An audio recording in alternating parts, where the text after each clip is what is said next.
जय Hind YouTube channel रोह में आपका हार्दिक अभिनंदन है। आज हम लोग पढ़ेंगे कि भारत में किस प्रकार से अंग्रेजी कंपनी का आगमन हुआ। तो 31 दिसंबर 1600 ईस्वी में इंग्लैंड की महारानी एलिजाबेथ प्रथम ने ईस्ट इंडिया कंपनी पर हस्ताक्षर किया एवं उन्होंने एक फरमान जारी की कि आप किसी भी देश में मात्र 15 वर्षों तक व्यापार कर सकते हैं।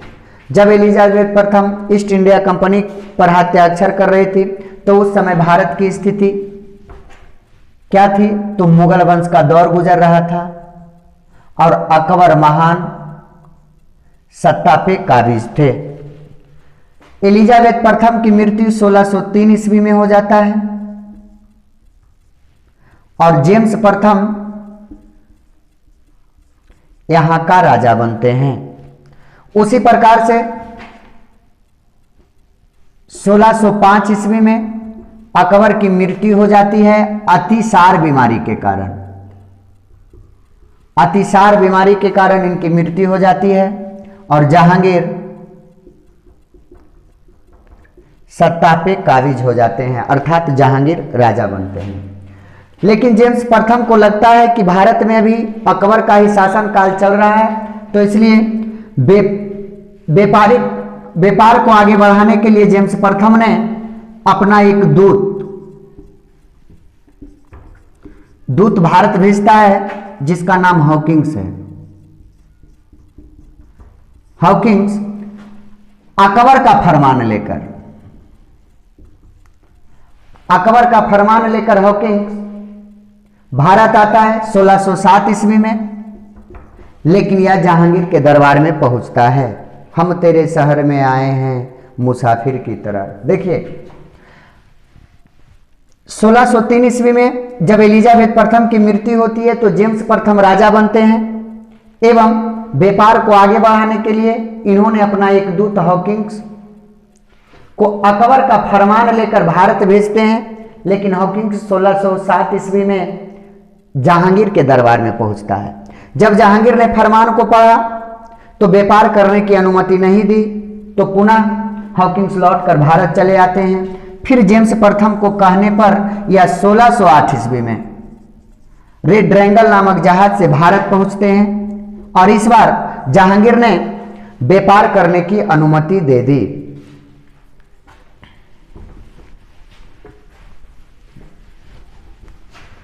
अंग्रेजों ने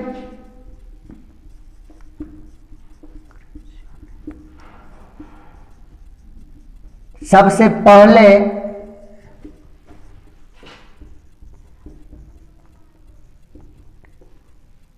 व्यापारिक कोठी सूरत में खोला 1608 ईस्वी में ताप्ती नदी के तट पर।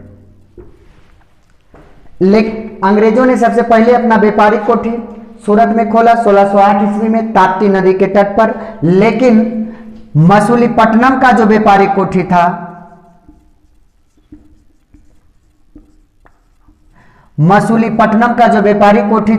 वह 1611 ईस्वी में बनकर तैयार हो गया और सूरत का व्यापारिक कोठी 1613 ईस्वी में बनकर तैयार हुआ। इसलिए कहीं कहीं देता है कि अंग्रेजों ने सबसे पहले अपना व्यापारिक कोठी कहां खोला? सूरत में ताप्ती नदी के तट पर। कब खोला? 1608 ईस्वी में। लेकिन सबसे पहले जो व्यापारिक कोठी बनकर तैयार हुआ था वह व्यापारिक कोठी कहां का था? तो मसूलीपट्टनम का व्यापारिक कोठी 1611 ईस्वी में बनकर तैयार हो गया एवं सूरत की व्यापारिक कोठी 1613 ईस्वी में बनकर तैयार हो जाता है। अब देखिए फिर जेम्स प्रथम ने अपना दूसरा राजदूत भारत भेजता है सर टॉमस रो को 1615 ईस्वी में। जब यह भारत आता है तो भारत आने के क्रम में इन्होंने देखा कि भारत में जो है ईस्ट इंडिया कंपनी बेहतर ढंग से सुचारू ढंग से चल रही है एवं अंग्रेजी कंपनी की स्थिति बेहतर है। अब देखिए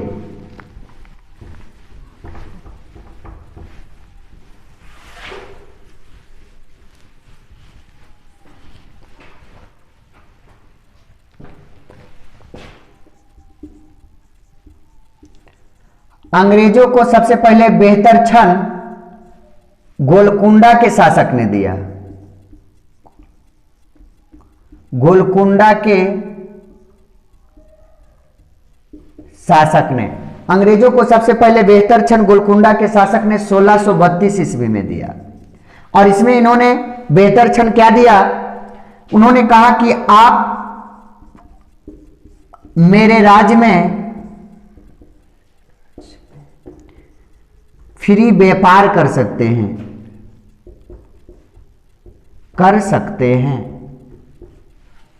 अर्थात क्वेश्चन आएगा कि अंग्रेजों को सबसे पहले बेहतर क्षण कब मिला? तो 1632 ईस्वी में। कहां के शासक ने दिया? तो गोलकुंडा के शासक ने दिया। एवं पहले अंग्रेज लोग हमारे देश के राजाओं को टैक्स देता था, सामान खरीदता था और सामान को बेचता था। लेकिन जब फ्री व्यापार करने का आदेश मिल गया तो ना तो टैक्स लगता था ना तो और कुछ, या लोग जो थे फ्री व्यापार करना शुरू कर दिए। अब देखिए, जब भारत में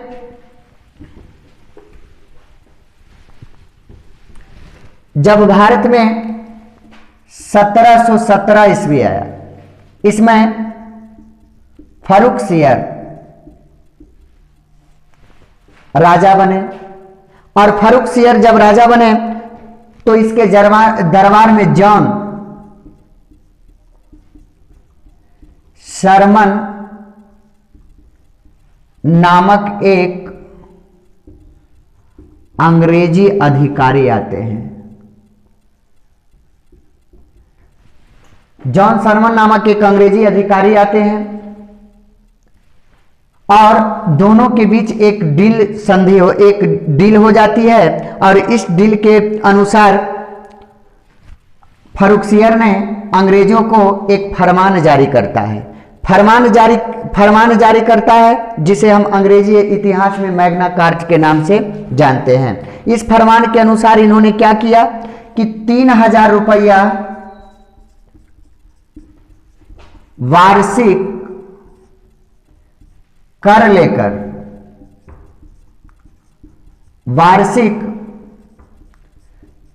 लेकर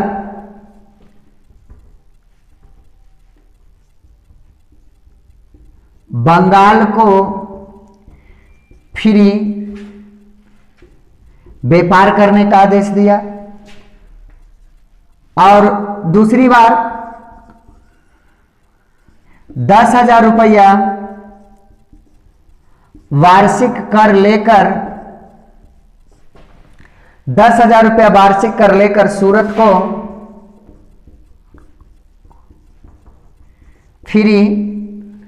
सूरत में फ्री व्यापार करने की अनुमति दे दी।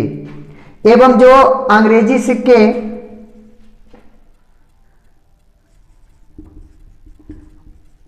सिक्के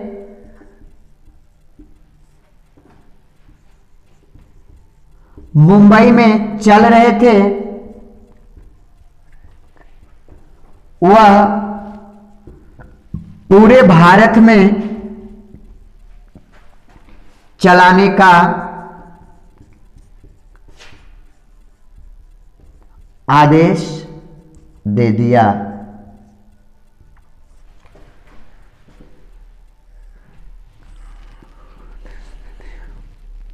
हाँ, उतार लीजिए।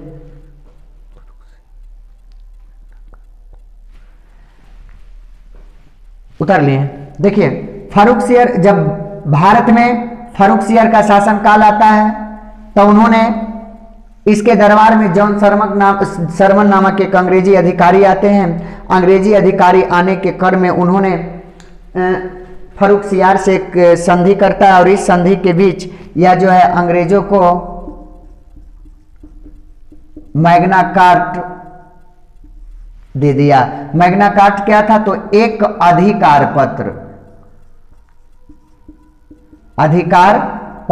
इस अधिकार पत्र में क्या हुआ?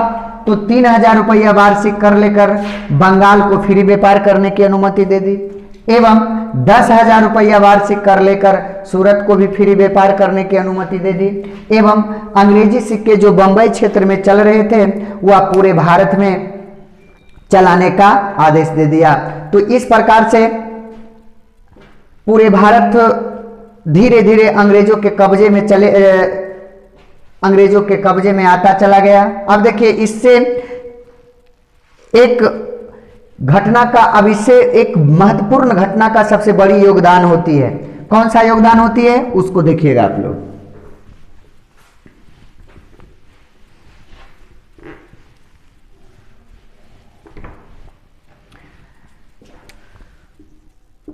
पुर्तगाल की महारानी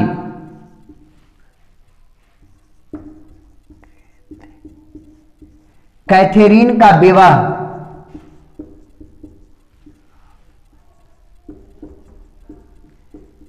इंग्लैंड के महाराजा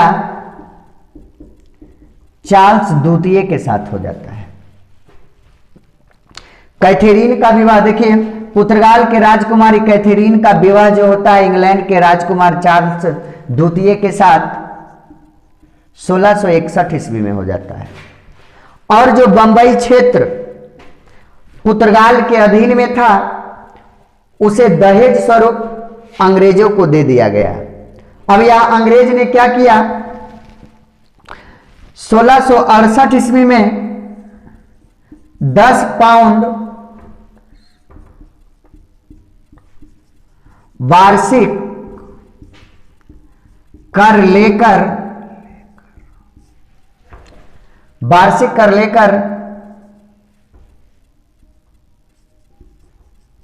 बंबई क्षेत्र को कंपनी के हाथों सौंप दिया। देखिए पुर्तगाल की महारानी कैथरीन का विवाह 1661 ईस्वी में इंग्लैंड के महाराजा चार्ल्स द्वितीय के साथ जब होता है, तो जो हमारे बंबई क्षेत्र था, इस बंबई क्षेत्र को पुर्तगाल के कब्जे में जो बंबई क्षेत्र था, इस बंबई क्षेत्र को चार्ल्स द्वितीय मतलब इंग्लैंड को अर्थात चार्ल्स द्वितीय को बाबू दहेज स्वरूप दे दिया गया। ताज्जुब की बात है कि यूरोप में शादी विवाह होती थी और एशिया महादेश के हिस्से तिलक के रूप में दिया जाता था। देखिए हमारे बंबई क्षेत्र को दे दिया। अब चार्ल्स द्वितीय क्या करते हैं, 1668 ईस्वी में 10 पाउंड वार्षिक कर लेकर इसे कंपनी को दे देते हैं और कंपनी यहां व्यापार करना शुरू कर देती है। हमें अपनों ने लूटा गैरों में कहां दम था, वही बात हो गई। चलिए देखिए पुर्तगाल की महारानी कौन थी, कैथरीन। क्या, हाँ, इसका विवाह कब हुआ, 1661 ईस्वी में। किसके साथ, चार्ल्स द्वितीय के साथ। तो जो बंबई क्षेत्र पुर्तगाल के अधीन में था वह किसको दे दिया गया, चार्ल्स द्वितीय को, है ना। अब चार्ल्स द्वितीय ने क्या किया, 1668 ईस्वी में 10 पाउंड वार्षिक कर लेकर इस क्षेत्र को कंपनी के हाथों में दे दिया। तो इस प्रकार से हमारे देश में धीरे धीरे अंग्रेजी कंपनी का विकास होते चला गया।